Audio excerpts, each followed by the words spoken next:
दोस्तों, मैं हूं संदीप कुमार। स्वागत है आपका हमारे चैनल लॉ विद संदीप में। आज हम मुस्लिम विद की ऐतिहासिक पृष्ठभूमि के बारे में जानेंगे कि मोहम्मद साहब के जन्म से पहले मुस्लिम समाज कैसा था व उसके क्या कानून थे। मुस्लिम विद का आधार मुस्लिम विद अल कुरान पर आधारित है। कुरान एक किताब है मुस्लिमों की, जैसे हर धर्म की एक किताब होती है। हिंदुओं की गीता है, ईसाइयों की बाइबिल है, सिखों की गुरु ग्रंथ साहिब है। ऐसे ही मुस्लिम लोगों की पवित्र किताब कुरान शरीफ है,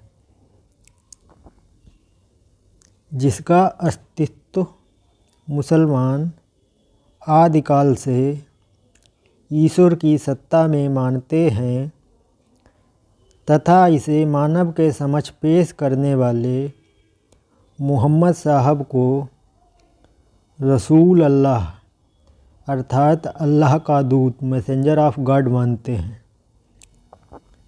जब कभी किसी विषय पर कुरान मौन है तो सुन्नत या सुन्नाह अर्थात जो कुछ भी पैगंबर साहब ने कहा या किया जिसकी उन्होंने अव्यक्त अनुमति दी थी, और हदीस अर्थात पैगंबर साहब की उक्तियों कार्यों का वर्णन से सहायता ली जाती है। पैगंबर साहब से पहले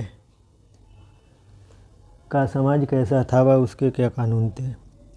अय्याम इल जहिलिया मोहम्मद साहब के जन्म से पहले इस्लामी कानून का कोई अस्तित्व नहीं था। अरब निवासी कबीलों में बटे हुए थे। इनकी कोई विधि नहीं थी। कबीले का एक मुखिया हुआ करता था, उसी के अपने कानून हुआ करते थे। अरब समाज में मूर्ति पूजा का प्रचलन था।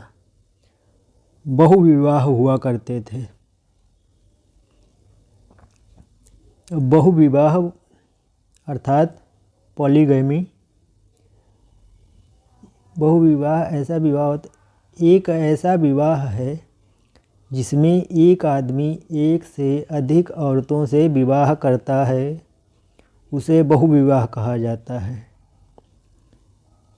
हिंदू विधि अधिनियम 1955 ने बहुविवाह प्रथा को गैर कानूनी घोषित कर दिया है।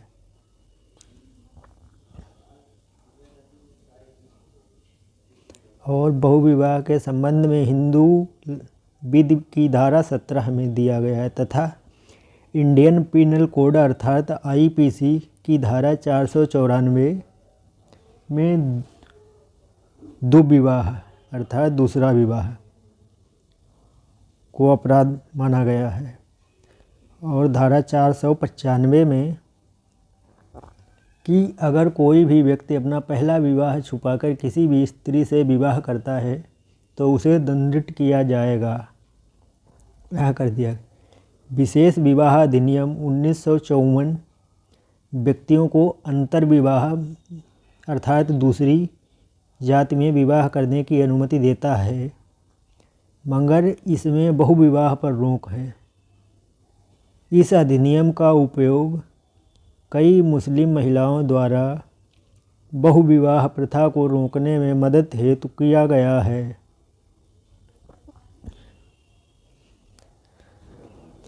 चलिए अब आते हैं हम। किसी भी वर्ग या कबीले में व्यवस्थित विधि प्रशासन नहीं था। व्यवस्थित विधि प्रशासन का मतलब हुआ कि जो भी मुखिया था उसी के कानून हुआ करते थे। जो वो कह देता था वही बात सभी लोग मानते थे, कोई भी टाल नहीं सकता था। और इन लोगों के आपस में युद्ध हुआ करते थे। बालिकाओं को मार दिया जाता था। स्त्रियों को कोई अधिकार नहीं थे। उन्हें पशुओं की तरह समझा जाता था। जबकि हमारा संविधान सभी को एक समान अधिकार देता है।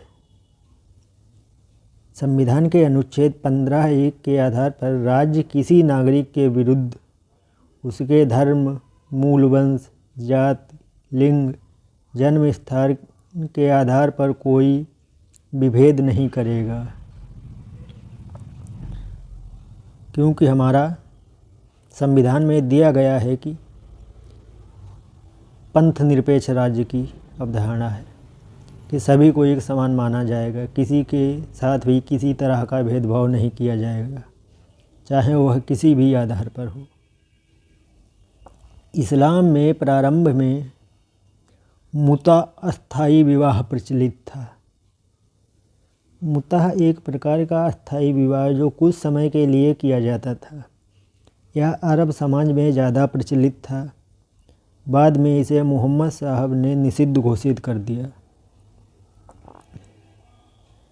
मेहर विवाह के लिए आवश्यक तो था, मगर स्त्री को न मिलकर पत्नी के पिता, भाई, संरक्षक को दिया जाता था। मेहर वह धनराशि होती है जो विवाह के समय एक स्त्री अपने पति से प्राप्त करने की अधिकारिणी होती है। उसे वह विवाह के समय भी प्राप्त कर सकती है या विवाह के बाद भी किसी भी समय उसकी मांग की जा सकती है। पत्नी विवाह की संविदा में स्वतंत्र पक्षकार नहीं होती थी। स्वतंत्र पक्षकार वह होते हैं जैसे कि उनकी परमिशन नहीं ली जाती थी, कोई सहमति नहीं, घर वाले जो भी कह देते थे, माता पिता, वह बात उन्हें माननी पड़ती थी, उसी जगह शादी करनी पड़ती थी। बालिकाओं का क्रय विक्रय किया जाता है था, जबकि बालिकाओं का क्रय विक्रय करना आईपीसी में कई जगह इसके बारे में प्रावधान दिए गए हैं। आईपीसी की धारा 363 का में यह दिया गया है कि अगर कोई किसी भी बालिका का क्रय करता है, भीख मांगने के प्रयोजन के लिए अप्राप्त व्यय का क्रय विक्रय करता है, तो वह 10 वर्ष के कारावास या आजीवन कारावास के लिए दंडित किया जाएगा और जुर्माना या दोनों से दंडित किया जाएगा। और धारा 366 का में भी अप्राप्त व्यय लड़की का उपायन करना, मतलब उसे खरीदना, अगर कोई ऐसा करता है तो उसे 10 साल का कारावास या जुर्माना या दोनों दिया जाएगा। धारा 366 का अगर कोई किसी भी लड़की का विदेश से आयात करता है जिसकी उम्र 21 वर्ष से कम है, तो वह 10 वर्ष के कारावास या जुर्माना या दोनों से दंडित किया जाएगा। और धारा 372 वेश्यावृत्ति के प्रयोजन के लिए अगर अप्राप्त व्यय को कोई बेचता है तो वह भी 10 वर्ष के कारावास या जुर्माना या दोनों से दंडित किया जाएगा। धारा 373 आईपीसी वेश्यावृत्ति के प्रयोजन के लिए अप्राप्त व्यय को खरीदना, अगर कोई खरीदता है तो वह भी 10 वर्ष के कारावास या जुर्माने या दोनों से दंडित किया जा सकता है। उसकी संपत्ति के संबंध में एक मुसलमान अपनी पूर्ण संपत्ति वसीयत के माध्यम से अंतरित कर सकता है।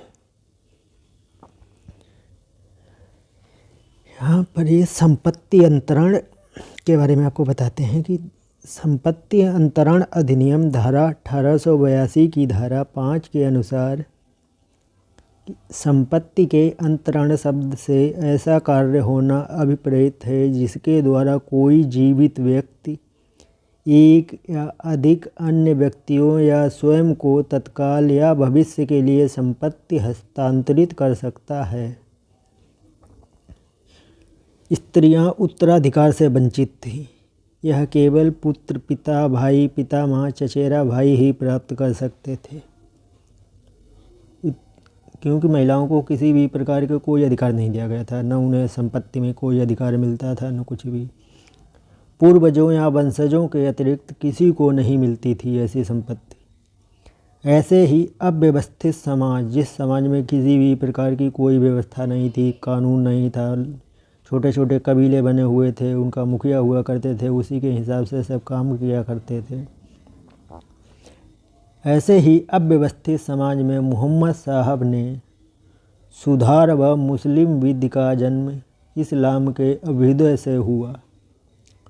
स्वयं अरब समाज वालों ने इस परिवर्तन को महसूस किया कि वह मोहम्मद साहब के दुनिया में आने से पहले के काल को अयाम इल जहिलिया अर्थात अज्ञान का काल कहने लगे। इस्लाम का इतिहास। पैगंबर और इस्लाम का अभ्युदय। माना जाता है कि मोहम्मद साहब मक्का में सन 570 ईस्वी में जन्मे। इनके पिता का नाम अब्दुल्ला और माता का नाम आमिना था। 40 वर्ष की उम्र में इन्हें दैवीय संदेश मिलना प्रारंभ हो गए, अर्थात तो वह पैगंबर हो गए। मोहम्मद साहब का मक्का से मदीना चला जाना अर्थात हिजरत। 622 ईस्वी में मोहम्मद साहब का मक्का से मदीना चले जाना ही हिजरा कहलाया। तभी से मुस्लिम युग हिजरी सन का आरंभ हुआ। पैगंबर मोहम्मद साहब की मृत्यु पर्दा सन 632 ईस्वी में हुई। इस्लाम क्या है? मोहम्मद साहब के अनुसार वाणी की निर्मलता और आतिथ्य ही इस्लाम है। धैर्य और नेकी ही दीन या आस्था हैं। नेकी से सुख और बदी से दुख ही दीन के लक्षण हैं। जिस कार्य को करने से चोट पहुँचे वही पाप है। इस्लाम और उसका अर्थ। इस्लाम का अर्थ अल्लाह की इच्छा के लिए समर्पण कर देना। धर्मनिरपेक्ष भाव का अर्थ शांति की स्थापना है।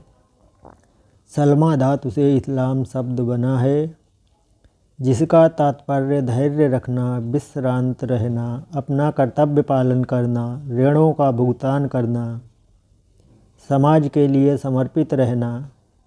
इस्लाम का अर्थ संक्षेप में शांति, अभिवादन, सुरक्षा और मोह है। खिलाफत। मोहम्मद साहब की मृत्यु, मुस्लिमों में मृत्यु को पर्दा कहा जाता है। सन 632 ईस्वी के बाद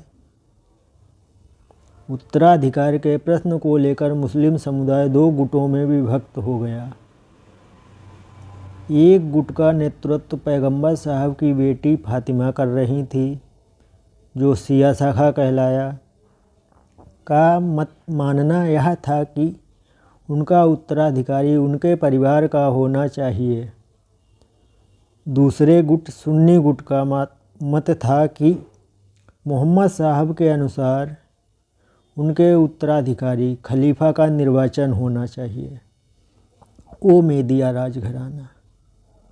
मोआविया ने ओमेदिया राजघराना स्थापित किया, जिसने दशमिक में सन 661 से 750 ईस्वी तक शासन किया। दशमिक को राजधानी बनाया। इस प्रकार उम्मयद वंश ने शासन किया तथा खिलाफत बादशाहत में परिवर्तित हो गई। एक शक्तिशाली शासन की स्थापना हुई। मक्का और मदीना के लोग ईश्वर और विधिशास्त्र की रचना कर रहे थे। फलस्वरूप मक्का और मदीना इस्लामी कानून और विधिशास्त्र के केंद्र बने। अब्बासी राजघराना। ओमेदियों के बाद अब्बासियों ने बगदाद को अपनी राजधानी बनाकर कई वर्षों तक शासन करके अंत में सन 1517 ईस्वी में तुर्कों के सुल्तान सालेम प्रथम के पक्ष में गद्दी छोड़ दी। उसके बाद आता है ऑटोमन राजघराना। सन 1538 ईस्वी में तुर्की के सुल्तान ने खलीफा की पदवी ग्रहण की। सन 1924 ईस्वी में मुस्तफ़ा कमाल पाशा के द्वारा खलीफा की पदवी समाप्त कर दी गई। भारत में मुस्लिम शासनकाल। मुस्लिम शासनकाल में इस्लामी कानून ही भारत के कानून थे और वैयक्तिक कानून मतलब पर्सनल लॉ को छोड़कर इसके सभी प्रावधान जैसे संविदा विधि, कॉन्ट्रैक्ट लॉ, दंडिक विधि, क्रिमिनल लॉ, अपकृत्य विधि, टॉर्ट लॉ आदि हिंदुओं और मुस्लिमों पर एक समान लागू होते थे। मुग़ल शासनकाल में भारत में हनफी इस्लामी विधि लागू रही, जो ईस्ट इंडिया कंपनी के शासन के दौरान समाप्त हुई। हालांकि इस्लामी दंडिक विधि आगे तक चली, किंतु भारतीय दंड संहिता 1860 के अधिनियमन के साथ समाप्त हो गई। अंग्रेज़ों के समय और उसके बाद के शासनकाल। भारत में सन 1772 के विनियम संख्या 11 की धारा 27 द्वारा अधिनियमित किया गया। दाय, इनहेरिटेंस, उत्तराधिकार, सक्सेशन, विवाह और जातीय अन्य धार्मिक रिवाजों संस्थाओं से संबंध रखने वाले मामलों में मुस्लिमों पर कुरान की विधियाँ, हिंदुओं पर शास्त्र की विधियाँ लागू की जाएंगी, यह कर दिया गया था।